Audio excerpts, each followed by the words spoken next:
Hello, everyone, and happy First Chapter Friday. Today we're going to be reading Stormkeeper's Island by Catherine Doyle. Chapter 1 The Sleeping Island. Fionn Boyle sat hunched on a plastic chair with his arms tucked into his side and his chin tucked into his chest, and tried not to be sick all over his shoes. The fairy groaned. Fionn couldn't help noticing the rust around its edges, the flaking blue paint, how the horn sounded like a dying cow. He tried not to imagine how much seawater he would have to swallow to drown from the inside out. Tara wasn't watching him just then, but Fionn knew sisters could smell fear. If he hurled his lunch up, he'd never hear the end of it. To make matters even more grim, Fionn was wedged between two nattering old ladies, and his phone was useless in his pocket.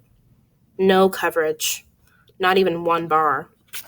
Sometimes the old ladies would stop and chew on a secret like it was too big to swallow. Sometimes Fionn could feel their gazes prickling on the side of his face, like they were waiting for him to join in. Mostly the waves roared and drowned out all of it. That was the worst of all, the ocean right underneath him.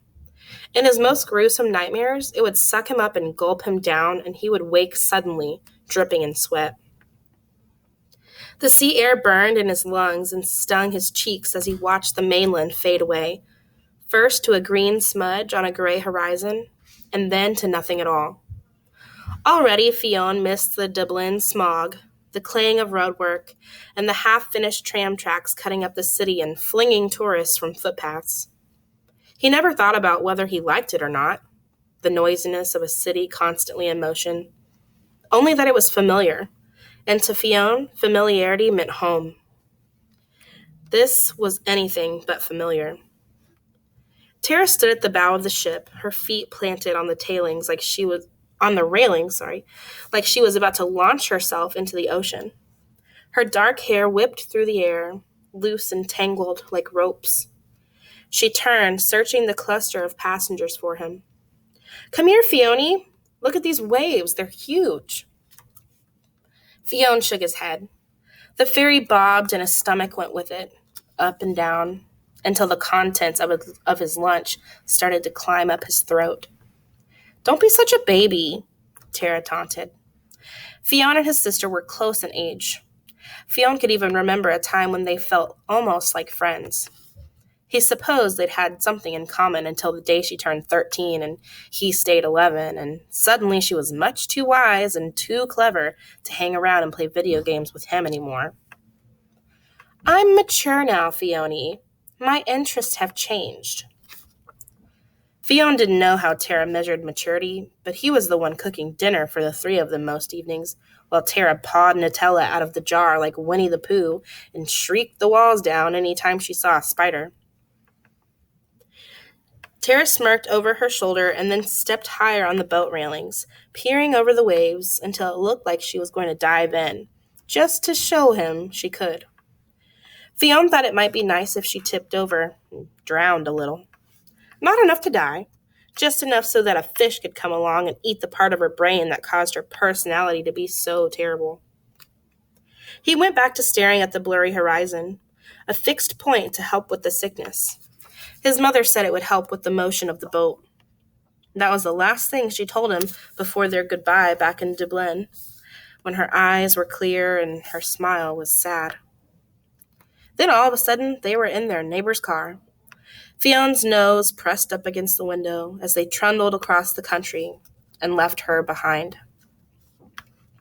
Fionn waited for the island to appear, the one she used to tell them about when he was younger, her eyes glassy with some faraway look. Sometimes the island was a beautiful place. Sometimes it was a sad, unforgiving place that held nothing beyond the memory of his father, long ago lost to the sea. All Fionn ever knew for sure was that the Erinmore Island haunted her, and he could never figure out whether that was mostly a good thing or mostly a bad thing. Only that places can be just as important as people, that they can have the same power over you if you let them. Tara left her perch at the front of the ferry, skipped across the deck, and bent down until they were almost nose to nose. Do you have to look so depressed about all this? Fionn didn't like the way his sister threw the word around. Depressed. Like it was a color he was wearing. Like it was something you could be and then not be by choice. Besides, it was easy for her to be excited about this. She'd visited the island last summer and had somehow managed to make friends. I don't want to go, he grumbled. I'm not going to pretend I do. You never want to go anywhere, Tara pointed out. All you do is sit inside and play video games that you're bad at anyway. You're so boring. Fionn wanted to say he wished he could stay behind with their mother, that he could sit beside her even when it felt like she couldn't see him. He wanted to say he wasn't bad at video games, that he was in fact excellent.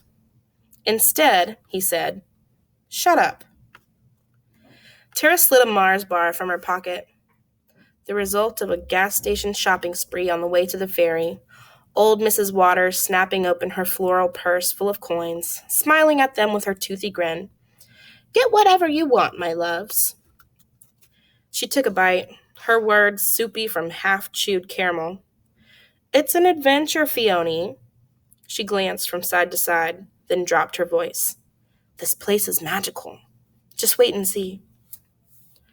"You only think it's magical because you met a boy last year," said Fionn with deep, abiding disgust.